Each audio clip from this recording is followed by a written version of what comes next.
This is Brandon Tory. I'm an artist out here in LA working hard. Nobody fucking with me, you know.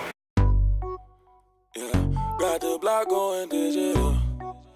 Yeah, we prefer designer shit, but could get fresh in some nights. If you asking round the way, they gon' say, yeah, my homies ice. That's me posted by the Chevron, flipping hats and flipping tees, everything from Yaga season. Yeah, so one of my boys back home wears Balenciaga all the time, and he calls them Yagas. You know what I'm saying? So I named the product after that, just in the spirit of fun, you know, flexing and flashing, having a good time. That's what it's about.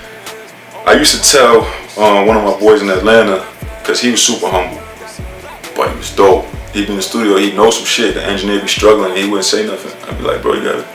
Anyway, so at one point I was like, yo, humble season is over. It's over, it's not enough time for that. Like, we in the fourth quarter, we gotta win. Can't be humble right now. Some games like sports, music, really is not enough time for that. So, Yaga season was like the opposite of humble season. Yeah, Yaga season, it might be different than what you expect. You know what I'm saying? Most of the time you think Balenciaga, you might think club music, you might think trap. I got some of that, but it's a lot of pretty music. You know, I would say like beautiful young nigga trap is the way I would describe it. I'm playing guitar, you know, but then at the same time, you know, the drums hit too. I mean, I think just for a writer in general, whether you're a songwriter or just a writer, period, I think you always gotta be writing. Whether it's in your phone or whatever, a notebook, you always gotta be writing, because the thing that line that you may come up with, that story or that picture you're trying to paint, it might hit you at a place or a time that you're not sure where to use it. So you might come up with this idea, oh, bet that's a dope line, or that's a dope theme, or something I can use in this piece, but you don't have the piece yet. So then when you're creating a piece in the studio, you can go back and pull that stuff up. So I think you just always got to stay writing. You always got to be writing, and you can incorporate old stuff when you're actually in the studio. For me, I just listen to rap a lot growing up, so you got to think I'm coming from listening to, you know, I'm songwriting now, but I'm growing up listening to Hove. I'm growing up listening to Lloyd Banks. You know what I'm saying? Jay-Z, RSL, 50, all these guys, you know what I'm saying? So, lyrics was important to me. That's what niggas cared about. We was rapping against each other. That was really important to me. And then, you know, when Kanye came out, I think that's when melody really became important to me as well.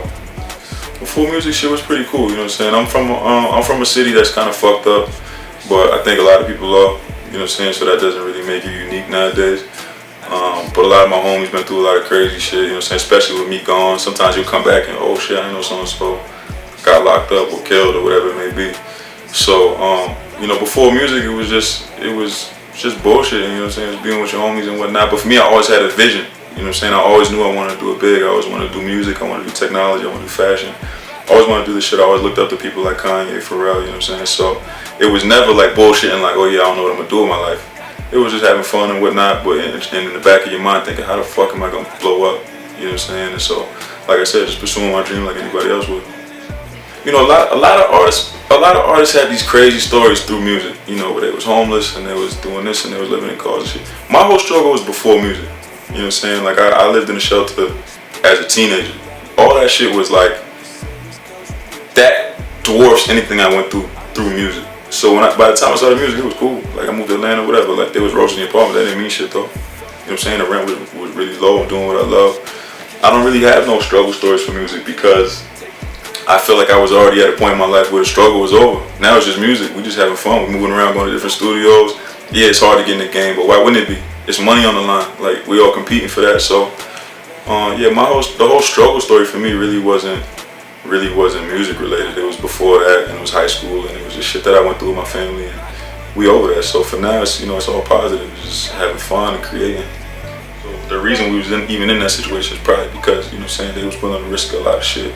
And you know, because of that, like you said, it prepped me for where I'm at now. A lot of people probably wouldn't pick up everything and go to Atlanta or go to LA or go wherever. But I had moved like 20 times as a teenager, you know what I'm saying? So it's like, what do I care? Like I don't know. I don't have the same kind of like fear of change and risk that a lot of people have. For me, it's more like, you know, I'm gonna go after what I want, and my mother's like, do it, you know what I'm saying? So, you know, I have that kind of support from my family. It's fucked up, you know what I'm saying? But at the same time, that's where you build some really good lifelong relationships. Like I met my best friend there, you know what I'm saying? I met a lot of people that I still got love for during that era. And I just feel like I don't really like to focus on it too much because it wasn't something that my family's proud of. You know what I'm saying? Like, it's not something that my mother likes to talk about, shit like that. So I don't talk about it much. But I think at the end of the day, any struggle that people go through helps you build character. And I'm thankful for it because it gave me a different perspective. You know what I'm saying? Different perspective. And like I said, by the time I got to the music world, it wasn't shit. It was just, it's all fun from there. I want to be on a lake. On some nature shit, you know what I'm saying? Like reflecting on what I was able to accomplish in the music game. You know, for me, music is one of the best things I've discovered in my life. But I remember what life was like before I became so obsessed with music. You know what I'm saying? And I do miss some of that family time and shit like that I had more of. Because music, I don't know, like because it's such a saturated place and it's so competitive, it's hard to like break your mind away from it. So it's like every day, every night, I'm just thinking about the grind and the music and making more music and things like that. So I think in a couple of years, I would like to be at a point where it doesn't have to be like that all the time. You know what I'm saying? Where I could get back to just my roots a little bit, my family, and reflect on what we was able to accomplish in music. I would say first and foremost, like if people are loyal to you in real life, that's so valuable. It's more valuable than their status. It's more valuable than their skill. Like they can get that. You know what I'm saying? Loyalty is really a thing to cherish. So, instead of trying to chase the plug and chase people who's, oh, this nigga's so dope and when I want to work with him, that will come as you get dope. But as far as who you're around, value loyalty first. And then everything else will come, just from you being good. As you get better, you'll attract the people to come work with you. You don't got to seek after them. You don't got to ditch your day one people for that. You know what I'm saying? Loyalty, I think, is the one thing. For sale, but the music, you could stream that shit for free.